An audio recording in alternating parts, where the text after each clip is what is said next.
তো দুঃখজনক হলেও সত্য যে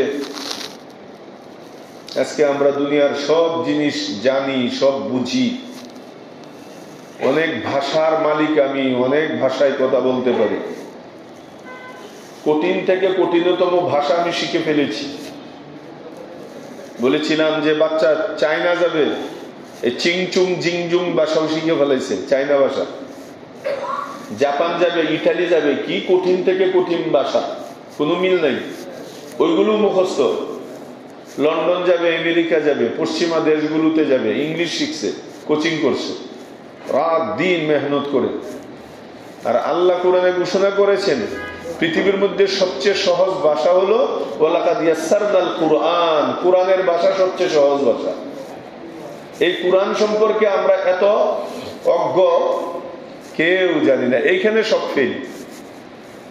আর আমরা খুব বড়াই করি, অহংকার করি ছেলে মেয়েদেরকে নিয়ে, আমার ছেলে ইংলিশ জানে, আমার ছেলে অমুক জানে, আমার ছেলে ইংলিশে কথা বলতে পারে, হুজুর একটু জিগায় দেখেন ইংলিশে, কি গর্ব। কিন্তু যদি জিজ্ঞাসা হয় মাসমুকা, হুজুর কি মাছের কথা কইলেন, কোন মাছ, মাসমুকা। আর যদি বলা হয় what is your name, my name is Abdullah, এটা খুব পারে। আর মাসমুকা বললে আর পারে না, এমন হচ্ছে পাঙ্গাস মাছের কথা কইছে। এই জন্য ভাই কিমতে হার চিজের আদানি কে কিস্ত, কিমতে খুদরান আদানি আহমো কিস্ত। আল্লামা ইকবাল রহমতুল্লাহ আলাইহি মজা করে কইছেন, ওরে মুসলমান, দুনিয়ার সব ভাষা জানলা, সব দুনিয়ার জিনিসের বস্তুর দাম তুমি জানলা, কোনটার দাম কত, কিমতে খুদরান আদানি আহমো কিস্ত। তোমার নিজের দাম যে কত, তোমাকে আল্লাহ কোরআনের ছোঁয়ায়, কোরআনের স্পর্শে তোমাকে আল্লাহ কোথায় উঠাইতেন, কত বড় তোমার সুযোগ তুমি হাতছাড়া করতেছো, যে সুযোগ তোমাকে হাতছানি দিয়ে ডাকতেছে, আর এই সুযোগটা তুমি হারাইতেছো, তুমি একটা আহমক। আল্লাহ রাসূল হাদিস শরীফে ইরশাদ করেছেন, আল কাইয়িসু মান দানা নাফসাহু ওয়া আমিলা লিমা বা'দাল মাউত। জ্ঞানী ওই ব্যক্তি না যে 6 তলা 8 তলা ঘর বানায় লাইছে 8-10টা, না। আল্লাহ এবং আল্লাহর রাসূলের সংজ্ঞায় জ্ঞানী তো ওই ব্যক্তি মান দানা নাফসাহু ওয়া আমিলা লিমা বা'দাল মাউত,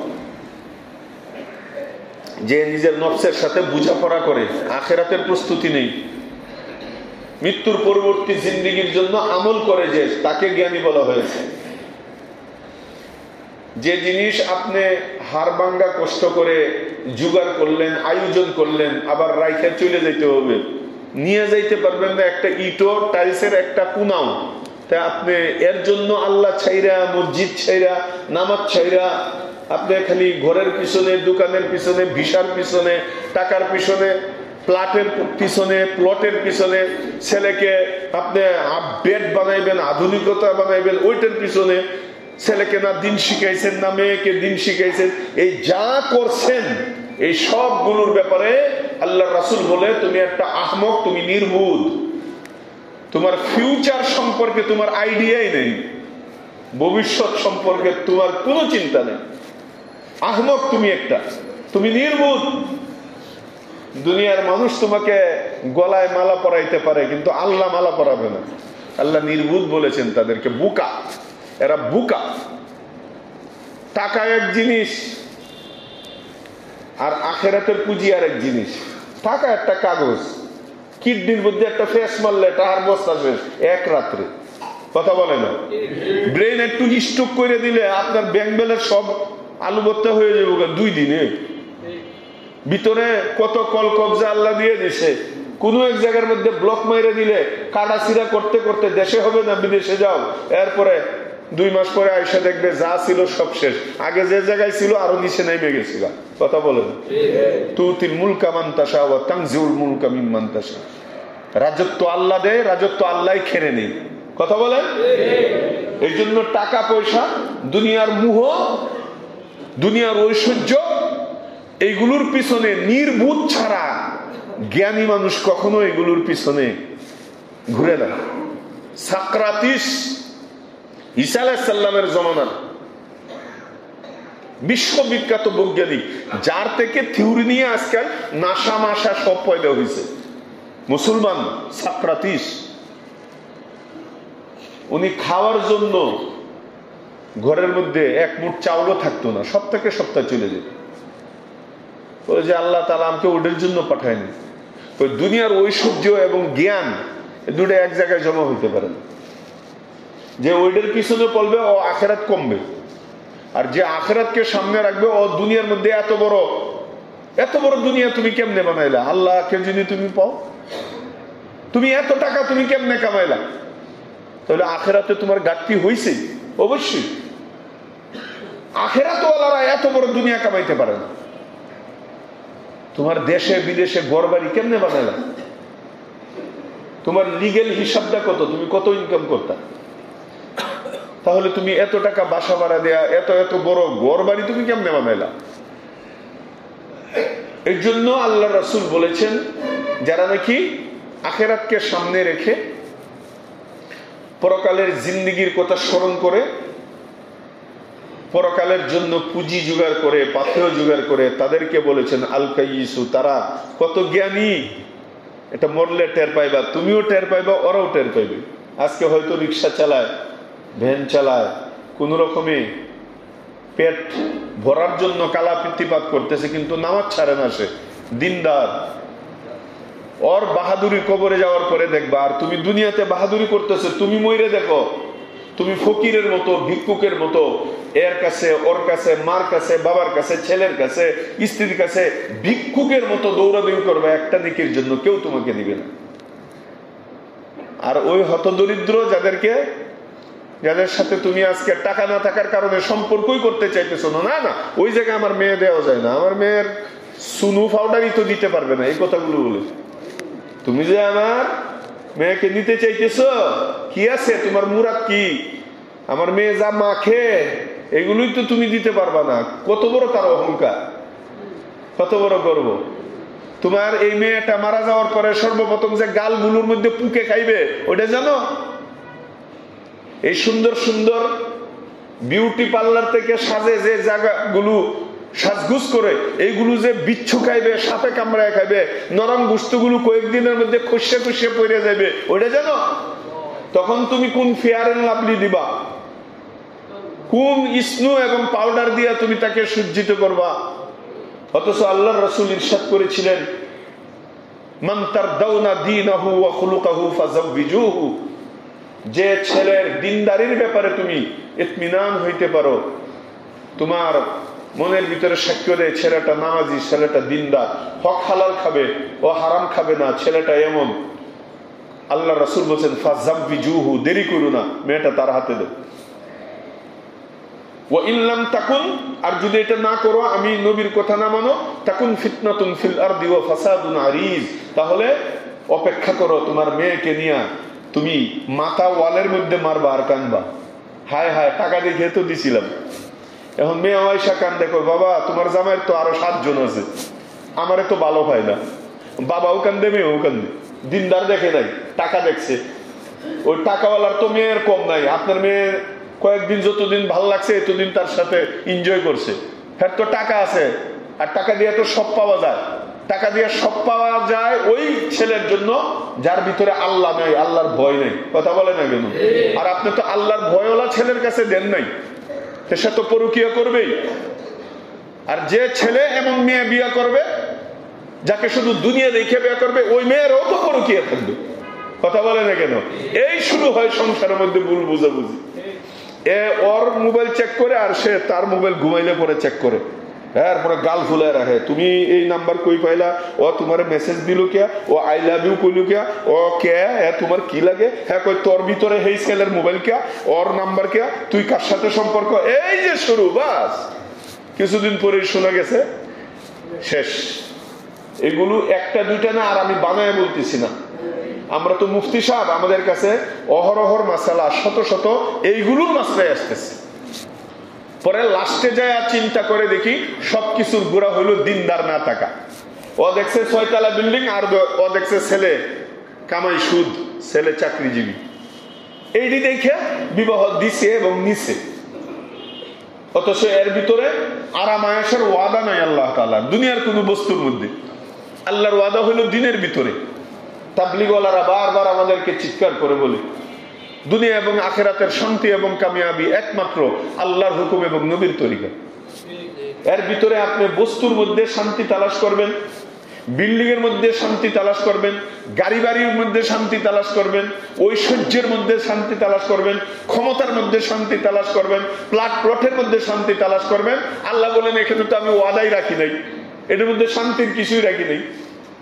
শান্তি একমাত্র আল্লাহর হুকুম নবীর তরিকা।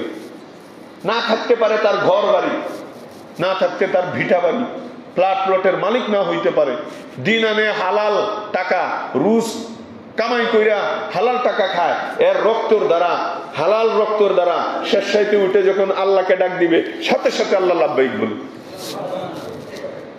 এক ফোঁটা হালাল রক্ত দোয়া কবুলের জন্য বিশাল বড় একটা নিয়ামত।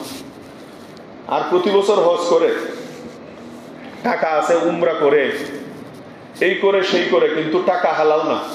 আল্লাহ কয় আবু জাহেলও হজ করছে, প্রতি বছর হজ করতো আবু জাহেল। হজ করলেই আল্লাহওয়ালা হওয়া যায় না, আল্লাহওয়ালা হইতে হয় আল্লাহর সাথে সম্পর্কের মাধ্যমে, আল্লাহর হুকুম নবীর তরিকা সব ক্ষেত্রে পালন করার মাধ্যমে, হজ করার দ্বারা না শুধু। হ্যাঁ, হজ যার উপরে ফরজ হবে হজ করতে হবে, এটা ফরজ। কিন্তু এটা মনে করেন না হাজি সব হয়ে গেছে, সব হয়ে গেছে না। হাজি সাহেব তো খালি 4-5 দিনের জন্য কয়েকটা কাজ আছে, এটা করলে হাজি সাহেব হয়। ওইটা শুধু আল্লাহর গড় প্রদক্ষিণ করে আসছে, তোয়াফ করে আসছে। কিন্তু আল্লাহর সাথে সম্পর্ক করতে হইলে ইমানের মেহনত করতে হয়, সময় লাগাইতে হয়। এই জন্য বছরকে বছর, যুগকে যুগ সাহাবায়ে কেরাম নবীজির সুহবতে থেকে ইমানের মেহনত করে তারা সাহাবী হয়েছে। ওদের ঘর বাড়ির লোক লালসার ছিল না। এই জন্য মুআজ্জাজ হাজিরিন, আজকে আমরা কোরআন ছেড়ে দিয়েছি, দুনিয়াকে আঁকড়ায় ধরছি। আজকে আমি গর্ব করতেছি ছেলেকে মেয়েকে নিয়ে। আমার ছেলে হুজুর LLB পড়ে, আমার ছেলে এই এরকম ভাবে ভার্সিটিতে পড়ে, কলেজ কি, খালি কোন মানুষ বলতে শুনি না যে হুজুর দোয়া করেন আমার ছেলেটা মক্তবে গেছে, আমার মেয়েটাকে মাদ্রাসায় পড়াইতেছি, আমার ছেলেটা হাফেজ হয়েছে, আমার মেয়েটা আলেমা হয়েছে, এটা আমার গর্ব। এই খুশিতে এই কথা বলতে শুনি না। অথচ মরার পরে এদেরটাই কাজে লাগবে, ওদেরটা কাজে লাগবে না। কি কাজে লাগবে? পুরা বাংলাদেশের ভার্সিটি পাশ করাইলেন আপনার ছেলেকে মেয়েকে, অক্সফোর্ড ইউনিভার্সিটি পাশ করাইলেন, হার্বাল ইউনিভার্সিটি পাশ করাইলেন, আপনি আজকে মারা গেলেন। সে আয়সা আপনার কবরের পাশে বৈশা বলতেছে, আল্লাহ আমি ABCD থেকে শুরু কইরা, ক খ গ ঘ থেকে শুরু কইরা, 2 একে 2 2 দোকানে 4 থেকে শুরু কইরা একেবারে অক্সফোর্ড ইউনিভার্সিটি পর্যন্ত দুনিয়ার যত জাগতিক শিক্ষা, আমি যে বিষয়ে লেখাপড়া করেছি, সায়েন্সে হইলে সায়েন্সে, আর্টসে হইলে আর্টসে, কমার্সে, জিওগ্রাফিতে, যে লাইনেই আমি লেখাপড়া করছি, আমার জীবনের সব লেখাপড়ার কলেজ ভার্সিটির নেকিগুলো আমি আমার আম্মার আমল নামায়, আব্বার আমল নামায় পাঠাইয়া দিলাম। আপনি সব নেকি আব্বার আমল নামায় পাঠান। মোট কয় লক্ষ নেকি যাবে? দেখছেন, আপনারাই ফতোয়া দিচ্ছেন, একটাও না। এইটা বুঝেন, তাহলে ওইটা কেন বুঝেন না? বুঝে কেন আপনি নিজে হাতে ধরে এমন জায়গায় দিয়ে আসলেন ছেলেটাকে মেয়েকে, যেটা নাকি আপনি মারা গেলে একটাও না, আপনি নিজেই বলতেছেন, যেখানে একটাও না, অথচ লক্ষ কোটি টাকা খরচ করছেন, যেখানে একটাও না।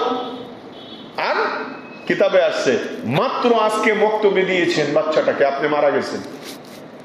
ও পড়াই শুরু করে নাই, মক্তব বিসমিল্লাহ বলেছে শুধু, আপনি কবরে ও বিসমিল্লাহির রহমানির রহিম বলার সাথে সাথে আল্লাহর আরশ কাঁপা শুরু হয়ে গেছে। আল্লাহ জানা সত্ত্বেও জিজ্ঞাসা করেন, তুই কাঁপিস কেন? বলে কাঁপবো না। ওর মাসুম বাচ্চা, এতিম বাচ্চাটা মক্তবে যায় তোমাকে কায়দা সামনে নিয়ে, আমপারা সামনে নিয়ে, কোরআন সামনে নিয়ে তোমাকে রহমান বলে ডাকতেছে, তুমি নাকি দয়ার সাগর, পরম করুণাময়। আর তার বাবারে সাপে কামড়াইতেছে, আগুনে পুড়তেছে মাকে। যতক্ষণ পর্যন্ত এই বাচ্চার বিসমিল্লাহর বরকতে তাদের কবরের আযাব মাফ না করবে, দাদা দাদি নানা নানি তাদের গোষ্ঠীর কবরের আযাব মাফ না করবে, আমি আরশ কাঁপাকাঁপি বন্ধ করবো না।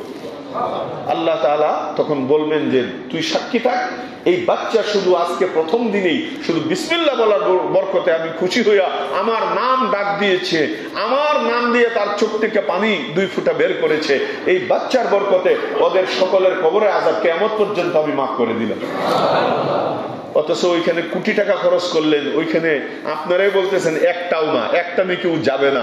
আর এইখানে কিতাবের মধ্যে আসছে শুক্রবারে যদি আপনার ছেলে আপনার কবরের পাশে দাঁড়াইয়া সূরা ইয়াসিন পড়ে, চোখ দিয়ে 2 ফোঁটা পানি ছেড়ে দিতে পারে, আল্লাহর কাছে একটু বলতে পারে, কিতাবে আসছে কিয়ামত পর্যন্ত ওই মা বাবার কবরের আযাব একদম মাপ, কোনোদিন আসবে না। এটা গ্যারেন্টি, এগুলো গ্যারেন্টি। চুল পরিমাণ, বিন্দু পরিমাণ তাকে কোনো সন্দেহ নাই। যে কোরআন আপনাকে এমনটা করবে দুনিয়া এবং আখেরাতে, কবরে এবং ফুলসিরাতে, সব জায়গায়, সেই কোরআনকে আমরা ছেড়ে দিয়েছি। তাই তো আল্লাহ রাসূল অভিযোগ করবেন, ওয়াকাল আর রাসূল ইয়া রাব্বি ইন্না কওমি ইত্তাখাযু হাযাল কুরআনা মাহজুরা। আমার সম্প্রদায় এই কোরআনকে পরিত্যাজ্য করেছিল, ছেড়ে দিয়েছিল। আল্লাহ রাসূল যাদের বিরুদ্ধে অভিযোগ করবেন তাদের তো আর জান্নাতে যাওয়ার আর কোনো রাস্তা রইল না। এই জন্য এটা গর্ব করার ব্যাপার না, আমার ছেলে অমুক দেশে, আমার মেয়ে অমুক দেশে, হুজুর আমার এই প্লট ওই প্লট, এটা না। আপনি পারলে এটা নিয়ে গর্ব করেন, আমার ছেলে হাফেজ হয়েছে, আমার মেয়ে অমুক অমুক সূরাগুলো পারে, ওর নামাজ শুদ্ধ সুন্দর, আমার মেয়েটা পর্দায় থাকে, ছেলেটা দাড়ি রাখছে, ছেলেটা 5 ওয়াক্ত নামাজ পড়ে। গর্ব করার ব্যাপার হইলো এইগুলো। ওই সমস্ত ফালতু কথা কইয়া লাভ নাই, এটি ফালতু। আপনার টাকা দিয়ে আমরা কি করবো? আপনার ছেলে অমুক জায়গায় তমুক জায়গায়, এগুলো শুনে আমাদেরকে লোভ দেখান নাকি? এইগুলো আল্লাহ দিলে আমাদের দিলের ভিতরে নেই। আমরা ডাল দিয়া খামু, বত্তা দিয়া খামু, যথেষ্ট। হ্যাঁ, তখন খুশি হবো যখন বলবেন যে আগে নামাজ পড়তো না, এখন আমার মেয়েটা নামাজ পড়ে। দিল থেকে দোয়া আসবে, আলহামদুলিল্লাহ।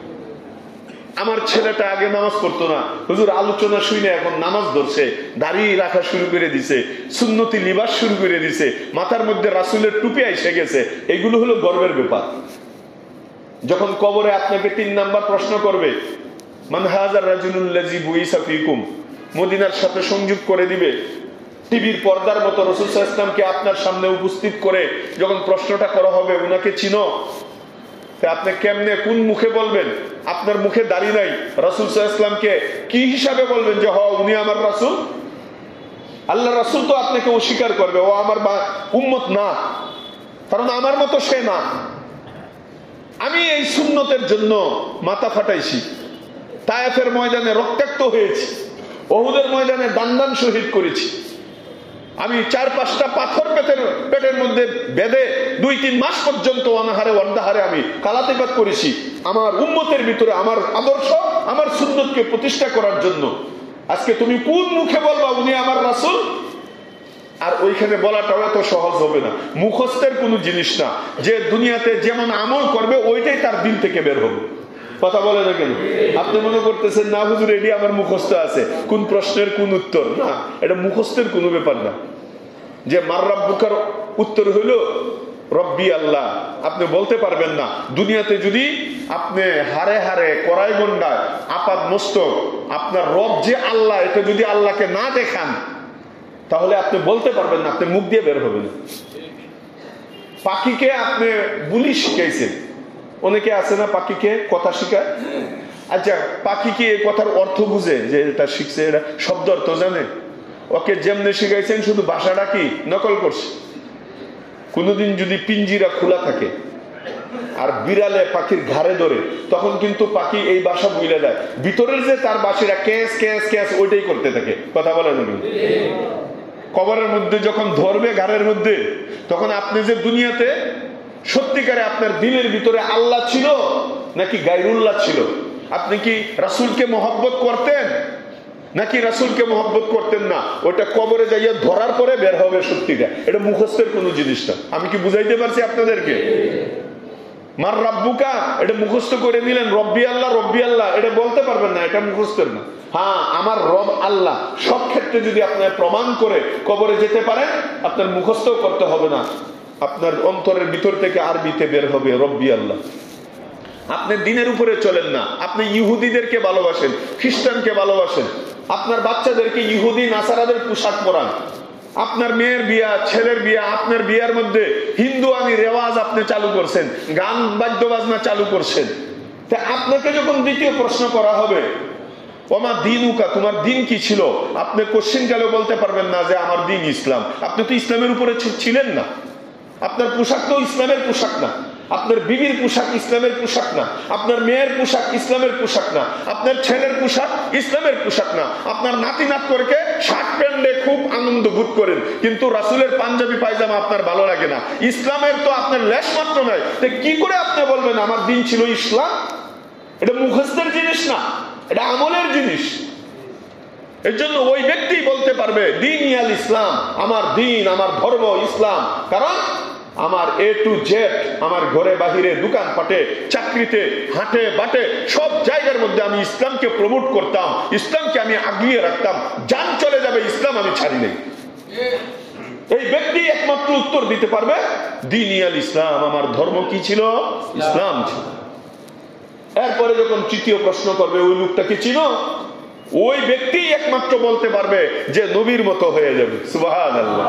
যার সুরত থাকবে নবীর মতো, যার সিরত থাকবে নবীর মতো, যার মাথা থাকবে নবীর মতো, যার চেহারা থাকবে নবীর মতো, যার পোশাক বেশভূষাক থাকবে নবীর মতো, সাহাবায়ে কেরামের পদাঙ্ক অনুসরণ যারা করবে, এরাই নির্দ্বিধায় তার অন্তর থেকে বের হবে না হাযা নবিয়ুনা মুহাম্মাদুন সাল্লাল্লাহু আলাইহি ওয়াসাল্লাম। উনাকে চিনি না মানে উনি তো আমার হৃদয়ের স্পন্দন, উনি আমার হৃদয়ের সবকিছু, উনি আমার অন্তরের অন্তঃস্থলের মণিকুঠার সবচেয়ে আলা দরজায় যাকে স্থান দিয়েছিলাম, উনি আমার প্রাণের নবী, দিনের নবী, সমস্ত নবীর নবী, ইমামুল আম্বিয়া, সরদারে দু জাহা, আমিনার দুররে ইতিম, মুহাম্মাদুর রাসূলুল্লাহ সাল্লাল্লাহু আলাইহি ওয়াসাল্লাম।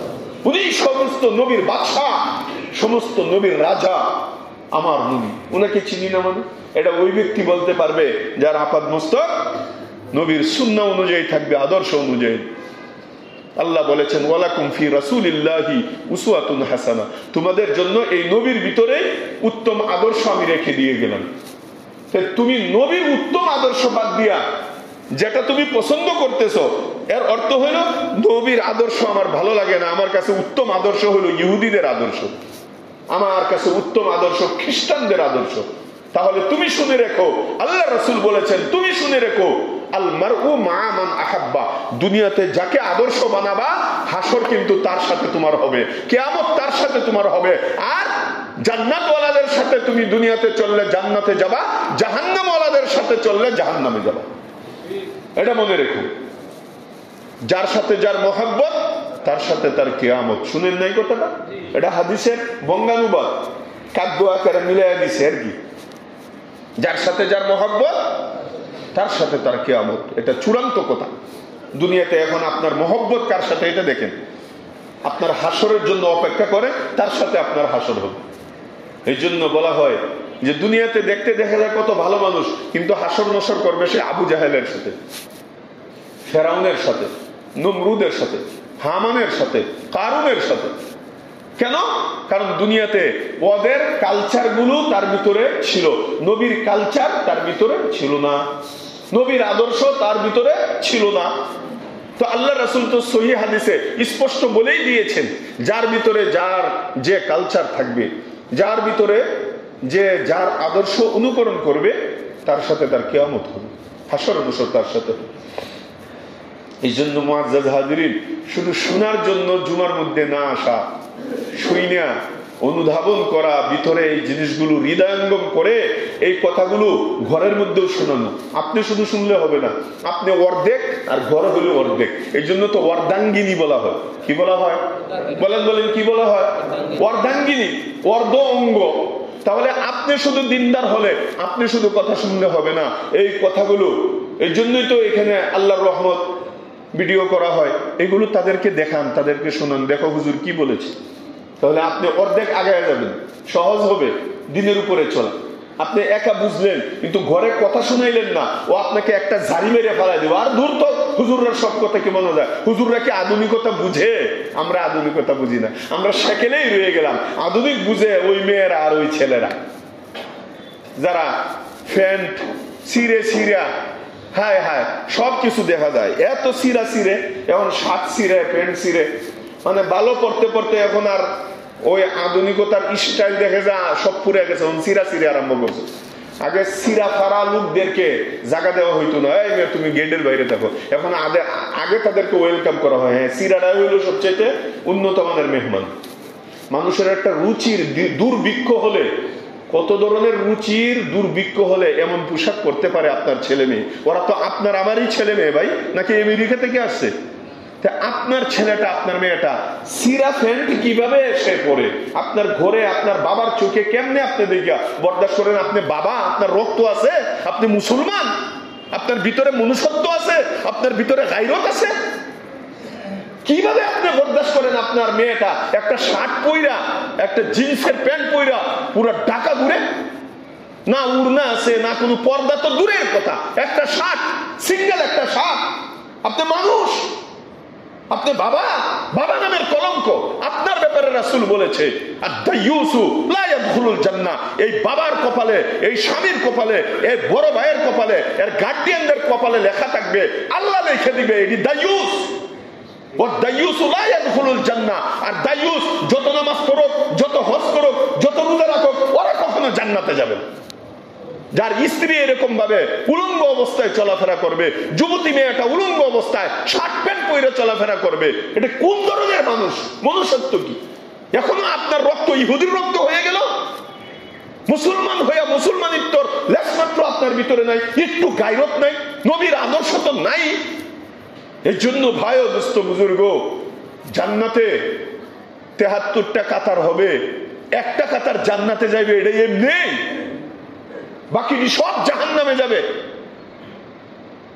এর জন্য আল্লাহ পাক রব্বুল আলামিন আমাদেরকে নবীর আদর্শ রেখে গেছেন, যে নবীর আদর্শের উপরে কোনো আদর্শ নাই, নবীর সুন্নাহর উপরে আর কোনো শান্তির কোনো রাস্তা নেই। তুমি এইভাবে তোমার মেয়েটাকে পরিচালনা করে দেখো, তোমার স্ত্রীকে পরিচালনা করে দেখো, দেখো ভুল বুঝাবুঝি দূর হয়ে যাবে, আর তাবিজ কবজ লাগবে না। পৃথিবীর সবচেয়ে বড় তাবিজ আর কবজ হইল নবীর সুন্নত। তুমি তোমার ছেলের মধ্যে সুন্নত ফিট করো, এই ছেলেটাও এদিক সেদিক তাকাবে না। মেয়ের মধ্যে সুন্নত ফিট করো, এই মেয়েটাও কোনো 10টা 15টা বয়ফ্রেন্ড নিয়ে ঘোরাঘুরি করবে না, বিশাল বড় মোবাইল নিয়ে সারাদিন খালি চেটিং মেটিং করবে না। তোমার নবীর আদর্শ তার ভিতরে ফিট করো, কিছুদিনের ভিতরেই দেখবা তার হাতে কুরআন এসে যাবে, তার মুখের মধ্যে তসবিহ এসে যাবে, দেখবা আস্তে আস্তে শেষ রাত্রে উঠে সে তাহাজ্জুদ শুরু করে দিবে। কিছুদিনের ভিতরে তোমার অশান্তির আগুনে যে ঘরটা দাউ দাউ করতেছিল, আল্লাহ জান্নাতের শান্তির দ্বারা তোমার ঘরটা ভরপুর করে দিবে। ওয়ালাকুম ফি রাসূলিল্লাহি উসওয়াতুন হাসানাহ। তোমাদের জন্য রাসূলের মধ্যেই রয়েছে একমাত্র উত্তম নিদর্শন, পৃথিবীর আর কোন কালচারের মধ্যে নাই। আমেরিকা পশ্চিমাদের কালচার তুমি অবলম্বন করবা, পশ্চিমাদের তো একটা পেন্টাগন, একটা স্টেট আছে, এইখানে তারা বিল ক্লিন্টন যখন ছিল অনেক দিন ধরে আন্দোলন করতে করতে বিল ক্লিন্টনের উসিলায় তার কল্যাণে এই এলাকাটা একটা উলঙ্গ এলাকা ঘোষণা করা হয়েছে। এই এলাকার সদস্য হতে হলে শরীরে একটা সুতাও নিয়ে ঢুকা যাবে না, গেটে ঢুকার আগেই সব খুইলা ওইখানে বসবাস করে শত শত মানুষ, হাজার হাজার মানুষ, লক্ষ লক্ষ মানুষ এই সমিতির সদস্য। এদেরকে তুমি অনুকরণ করবা? আমেরিকা নিয়ে তোমার লুলুপ দৃষ্টি, জিব্বার মধ্যে লালা এসে পড়ে, ইস আমেরিকার সিটিজেন হইতে পারতাম। এটা কুত্তা কুত্তা কুত্তার সমাজ, এগুলো উলঙ্গের সমাজ, এই দেশগুলো ফ্রি সেক্সের সমাজ। তোমার ছেলেটাকে মেয়েটাকে দিয়া গর্ববোধ করতেছো পশ্চিমা দেশ, ইউরোপ কান্ট্রিতে অমুক জায়গায় তমুক জায়গায় চলে। জানো ওই দেশের কালচার কি? তুমি একটা মুসলমানের রক্ত তোমার ভিতরে, নবীর রক্ত তোমার ভিতরে, নবীর কুরআন এবং সুন্নাহ তুমি পয়রা তুমি কিভাবে গর্ববোধ করো একটা উলঙ্গ দেশের মধ্যে তোমার ছেলে মেয়েকে পাঠাইয়া? এই জন্য রাসূলের আদর্শ ছাড়া দুনিয়াতে কোনো শান্তি হইতে পারে না, রাসূলের সুন্নাত ছাড়া কখনো কোনো শান্তি আসতেই পারে না, এর দ্বিতীয় কোনো রাস্তাই নেই। এই জন্য আল্লাহ পাক রব্বুল আলামিন আপনাকে আমাকে শান্তি পাওয়ার একমাত্র রশি, জান্নাতে যাওয়ার একমাত্র রশি ছেড়ে দিয়েছেন। এই রশির নাম হইল কুরআন। এই রশির নাম কি ভাই? আম্মা জান আয়েশা রাদিয়াল্লাহু তাআলা আনহার কাছে এক সাহাবী যায় বলতেছে, আম্মা জান গো, আমরা তো নবীকে দেখি নাই, শুনছি নবীর চরিত্র খুলুকে আজিম ছিল, আজিব চরিত্র ছিল, আমাদেরকে কি একটু বলবেন নবীর চরিত্র সম্পর্কে, একটু বয়ান করেন। আম্মা যে উত্তর দিয়েছেন এই উত্তরটা আমাদের সারা জীবন স্মরণ রাখার দরকার। আম্মা জান আয়েশা রাদিয়াল্লাহু তাআলা আনহা তখন এই সাহাবীকে বললেন, নবীর চরিত্র দেখতে চাও, নবীর আখলাক তুমি জানতে চাও, বুঝতে চাও, দেখতে চাও, তাহলে শুনো খুলুকুহু আল কুরআন, পুরা 30 পারা কুরআন যেটা নবীর আখলাক এবং চরিত্র, ওইটা। সুবহানাল্লাহ। কুরআন পড়তে থাকবা আর নবীকে কুরআনের মধ্যে আয়নার মতো দেখতে থাকবা। কুরআনই নবী, নবীর পুরা জিন্দেগি পুরা চরিত্র হলো আল কোরআন। কোরআনে যা আছে নবীর ভিতরে তা আছে, কোরআন যা বলেছে এর ফটোকপি ছিলেন নবী। এই জন্য ভাই ওয়াতাসিমু বিহাবলিল্লাহ, আল্লাহ তাআলা যে রশি আমাদেরকে ছেড়ে দিয়েছেন, কোরআনের রশি, এটা আমরা যে যত সুন্দর করে আঁকড়িয়ে ধরবো, আপনার আমার জিন্দেগি তত সুন্দরময় হয়ে যাবে, জান্নাতওয়ালা হয়ে যাবে। দোস্ত, আমার কথায় যদি আপনারা কোনো ভুল বুঝাবুঝি বুঝে থাকেন, ঠান্ডা মাথায় ইউটিউব থেকে আবার দেখেন, বারবার দেখেন। এটা কাউকে আঘাত দেওয়ার জন্য না, কিন্তু আপনি যখন কবরে আঘাত পাইবেন, এই আঘাতের চেয়ে এই কথার আঘাত হাজার ভালো। এরপরও যদি ঠিক হন, কথা বলে না কেন? আপনি আঘাত পান, এটা সমস্যা নাই, আপনি কষ্ট পান, কারণ শয়তান তো অনেক কষ্ট পাবে। হাই হাই, ওই কালচার ছাইড়া দিব, ইহুদিদের আদর্শ ছাইড়া দিব, কত কষ্ট করে তোরে খ্রিস্টানের আদর্শে ঢুকাইছি, আর এখন হুজুরের কথা শুই না তোর বাচ্চারে টুপি দিবি, পাঞ্জাবি দিবি, এটা হইতেই পারে না। আপনার কলিজা ছিঁড়ে যাবে এই পর্যন্ত আসতে। কিন্তু এই আঘাত হাজার গুণ ভালো কবরে যাওয়ার পরে ফেরেশতার মাধ্যমে আঘাত খাওয়ার চেয়ে, সাপের কামড় খাওয়ার চেয়ে, বিচ্ছুর আঘাত দংশন করার চেয়ে, আগুনের মধ্যে জ্বলে পুড়ে সারকার করার চেয়ে আগেই ঠিক হয়ে যাওয়া এটাই ভালো। কি বলেন, ঠিক কি ঠিক না? জৈসা করনা ওইসা ভরনা, না মানো তো করকে দেখ, जैसा करना वैसा भरना, ना मानो तो करके देख, जन्नत भी है जहन्नम भी है, ना मानो तो मर के देख। যেমন করবা তেমন পাবা, যদি বিশ্বাস না করো কইরে দেখো। জান্নাতও আছে জাহান্নামও আছে, বিশ্বাস না করো মইরে দেখো। কথা বলে না? কিন্তু ওইটা অনেক দেরি হয়ে যাবে যদি বিশ্বাস না করে চলে যাও, আবার দেখার পরে বিশ্বাস তো হবে, আর আইতে পারবো না। তখন তোমার কপালে যে জিনিসটা নিয়ে গেছো ওইটাই ভোগ করতে হবে। ভালো হইলে ভালো, মন্দ হইলে মন্দ। এই জন্য আমরা আল্লাহর কাছে দোয়া করি। আর আমি বারবার বলছি, এই জুমার বয়ান শুধু শোনার বয়ান না, এটা কেমন হুজুর আলোচনা করলো এটা শুধু দেখার জন্য এখানে আসা না, কি বললো আমি তার মধ্যে কতটুক পালন করতেছি এটা যাচাই বাছাই করা। আমার পরিবার এই কথাগুলোর সাথে কতটুক ফিট আছে। কথাগুলো তো আমার কথা না, এটি কোরআনের কথা, হাদিসের কথা, রাসূলের আদর্শের কথা, একটাও আমার পকেটের কথা না। এই জন্য মুআজ্জাজ হাজিরিন, আমরা যারা এখানে আসতেছি, আপনারা অনেকে মহব্বত করে, অনেক দূর দূরান্ত থেকে আসেন আমি জানি। সত্যিকারে মহব্বত তখন হবে যখন আমার জন্য দোয়া করবেন যে হুজুর যে কথাগুলো বলতেছে, আল্লাহ প্রত্যেকটা কথার উপরে হুজুরকেও আমল করার, তার পরিবারকে আমল করার তৌফিক দান করুন। আর আমিও আপনাদের জন্য দোয়া করব যে আল্লাহ আমার যত মুসল্লিয়ানে কেরাম আছে সকলকে এবং তাদের পরিবারকেও আমি যে কথাগুলো বলি, তুমি বলাচ্ছ, এইগুলোর উপরে ইখলাসের সাথে আমল করার তৌফিক দান করুন। তখন হবে আসল ভালোবাসা, আপনার সাথে আমার আসল মহব্বত, যখন আপনিও আমার জন্য দোয়া করবেন আর আমিও যখন আপনার জন্য দোয়া করব। একজন আরেকজনের আয়না স্বরূপ, একজন আরেকজনের আয়না স্বরূপ। এই জন্য আল্লাহ পাক রব্বুল আলামিন আমাদেরকে কুরআনি জিন্দেগি অবলম্বন করার তৌফিক দান করে বলেন আমিন। আল্লাহ তাআলা কুরআনের উপরে আমল করার, রাসূল সাল্লাল্লাহু আলাইহি সাল্লামের আদর্শের উপরে আমল করার তৌফিক দান করে বলেন আমিন।